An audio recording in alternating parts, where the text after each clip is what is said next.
ಕಾರ್ಕಳ ಶ್ರೀ ವ್ಯಾಸಧ್ವಜ ಸಹಿತ ಸಂಕೀರ್ತನಾ ಪಾದಯಾತ್ರೆಯು ಶ್ರೀ ಕಾಶಿಮಠ ಸಂಸ್ಥಾನದ ಪರಮಪೂಜ್ಯ ಗುರುವರ್ಯ ಶ್ರೀಮದ್ ಸುಧೀಂದ್ರ ತೀರ್ಥ ಸ್ವಾಮೀಜಿಯವರ ಜನ್ಮ ಶತಾಬ್ದಿ ಆರಾಧನೆಯ ಮಂಗಲೋತ್ಸವ ಪ್ರಯುಕ್ತ ದಿನಾಂಕ ಡಿಸೆಂಬರ್ 12, 2025 ರಂದು ಸಾಯಂಕಾಲ ಕಾರ್ಕಳ ಶ್ರೀ ಪಡುತಿರುಪತಿ ಖ್ಯಾತಿಯ ಶ್ರೀ ವೆಂಕಟರಮಣ ದೇವಸ್ಥಾನದಲ್ಲಿ ಪ್ರಾರ್ಥನೆ ಸಲ್ಲಿಸಿ ಶ್ರೀ ಜಯರಾಂ ಪ್ರಭು ಆಡಳಿತ ಮೊಕ್ತೇಸರರು ವ್ಯಾಸಧ್ವಜ ಸಹಿತ ಸಂಕೀರ್ತನಾ ಪಾದಯಾತ್ರೆಗೆ ಚಾಲನೆಯನ್ನು ನೀಡಿದರು. ಕಾರ್ಕಳ ಶ್ರೀ ವೆಂಕಟರಮಣ ದೇವಸ್ಥಾನದಿಂದ ಬೈಲೂರು ಶ್ರೀ ರಾಮಮಂದಿರದವರೆಗೆ ಶ್ರೀ ವ್ಯಾಸಧ್ವಜ ಸಹಿತ ಸಂಕೀರ್ತನಾ ಪಾದಯಾತ್ರೆ ನಡೆಯಿತು. ಶ್ರೀ ವೆಂಕಟರಮಣ ದೇವಸ್ಥಾನದ ಆಡಳಿತ ಮೊಕ್ತೇಸರರು, ಅರ್ಚಕ ವೃಂದದವರು, ಆಡಳಿತ ಮಂಡಳಿ ಸರ್ವ ಸದಸ್ಯರು, ಜಿ.ಎಸ್.ಬಿ. ಸಮಾಜ ಬಾಂಧವರು ಸಂಕೀರ್ತನಾ ಭಜನಾ ಪಾದಯಾತ್ರೆಯಲ್ಲಿ ಭಾಗವಹಿಸಿದರು. ವರದಿ ಅರುಣ್ ಭಟ್, ಕಾರ್ಕಳ.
ಸುಧೀಂದ್ರ ತೀರ್ಥ ಸ್ವಾಮಿ ಜನ್ಮ ಶತಾಬ್ದಿ ಕಾರ್ಯಕ್ರಮ ಸಂಯಮಿತ ಸ್ವಾಮಿ ಕೆಲಸ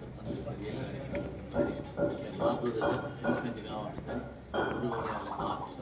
प्रजान सके रोजन माधुरज भजन लगी गाँव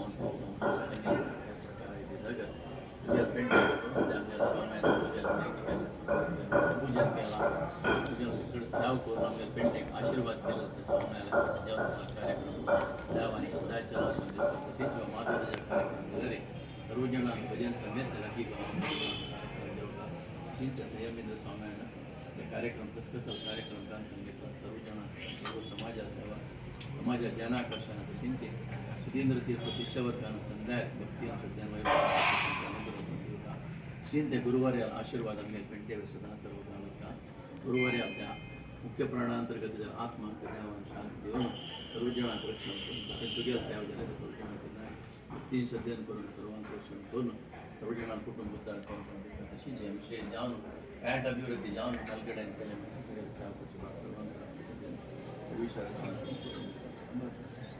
श्रीनिवास वेंकटरमण गोविंद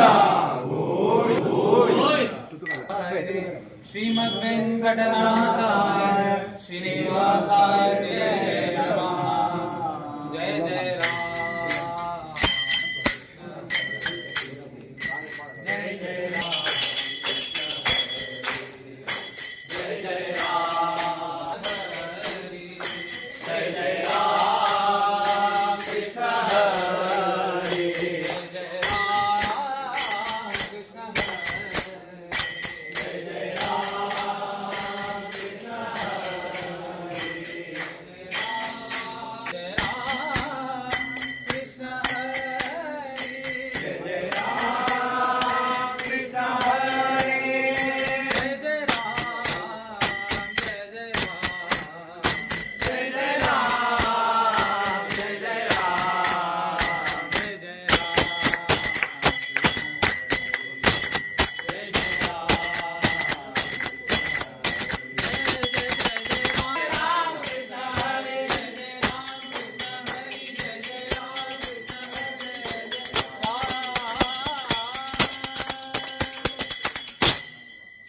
महाराज गुरु जय जय परब्रह्म सद्गुरु गुरु महाराज गुरु जय जय परब्रह्म सद्गुरु विठोबा परब्रह्म सद्गुरु विठोबा परब्रह्म सद्गुरु ओम गुरु नमो नमो जय माधवेंद्र गुरु नमो नमो माधवेंद्र गुरु नमो नमो जय भुवनेंद्र गुरु नमो नमो जय भुवनेंद्र गुरु नमो नमो जय शुक्रेंद्र गुरु नमो नमो जय शुक्रेंद्र गुरु नमो जय शुक्रेंद्रादि गुरु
ನಮಸ್ತೆ, ಸರ್ವರಿಗೂ ನಮಸ್ಕಾರಗಳು. ನಾನು ಆರ್ ಉಲ್ಲಾಶಣಿ ಅಂತ ಹೇಳಿಕೊಂಡು ಕಾರ್ಕಳ ಶ್ರೀ ವೆಂಕಟರಮಣ ದೇವಸ್ಥಾನದ ವಂಶಪಾರಂಪರ್ಯ ಮುಕ್ತೇಶ್ವರನಾಗಿದ್ದೇನೆ. ಇವತ್ತಿನ ದಿನ ಶ್ರೀಮದ್ ಸುಧೀಂದ್ರ ತೀರ್ಥ ಸ್ವಾಮೀಜಿಯವರ ಜನ್ಮ ಶತಮಾನೋತ್ಸವದ ಮಂಗಲೋತ್ಸವ ಕಾರ್ಯಕ್ರಮದ ಅಂಗವಾಗಿ ಕಾರ್ಕಳ ಶ್ರೀ ವೆಂಕಟರಮಣ ದೇವಸ್ಥಾನದಿಂದ ಕಾಲ್ನಡಿಗೆಯಲ್ಲಿ ಶ್ರೀ ವ್ಯಾಸಧ್ವಜವನ್ನು ಹಿಡಿದುಕೊಂಡು ಬೈಲೂರು ರಾಮ ಮಂದಿರ ತನಕ ಒಂದು ಪಾದಯಾತ್ರೆ 100 ಜನರನ್ನು ಒಳಗೊಂಡು ಈಗ ಆರಂಭಗೊಂಡಿದೆ. ಇದರಲ್ಲಿ ಭಾಗಿಯಾಗಿರುವಂತಹ ಎಲ್ಲ ಗೌಡ ಸಾರಸ್ವತ ಸಮಾಜದ ಬಾಂಧವರು ಹಾಗೂ ಕಾಶಿಮಠ ಶ್ರೀಮದ್ ಸುಧೀಂದ್ರ ತೀರ್ಥ ಗುರುವರಿಯರ ಶಿಷ್ಯಂದಿರು ಪಾದಯಾತ್ರೆಯನ್ನು ಯಶಸ್ವಿಯಾಗಿ ಮಾಡ್ತಾ ಇದ್ದಾರೆ. ಮುಂದಿನ ದಿನದಲ್ಲಿ ಮಂಗಳೂರಿನಲ್ಲಿ ಎಲ್ಲ ಕಡೆಯ ವ್ಯಾಸಧ್ವಜಗಳು ಒಟ್ಟುಗೂಡಿ ಒಂದು ಮಂಗಲೋತ್ಸವ ಕಾರ್ಯಕ್ರಮ ನಡೆಯಲಿಕ್ಕಿದೆ. ಎಲ್ಲರಿಗೂ ಒಳ್ಳೆಯದಾಗಲಿ, ಶುಭವಾಗಿ. ಭಾಗವಹಿಸಿದ್ದಾರೆ 106 ಮಂದಿ ಈ ಪಾದಯಾತ್ರೆಯಲ್ಲಿ ಪಾಲ್ಗೊಂಡದ್ದು ಬಹಳ ಸಂತೋಷವನ್ನು ಮನಸ್ಸಿಗೆ ಕೊಟ್ಟಿದೆ.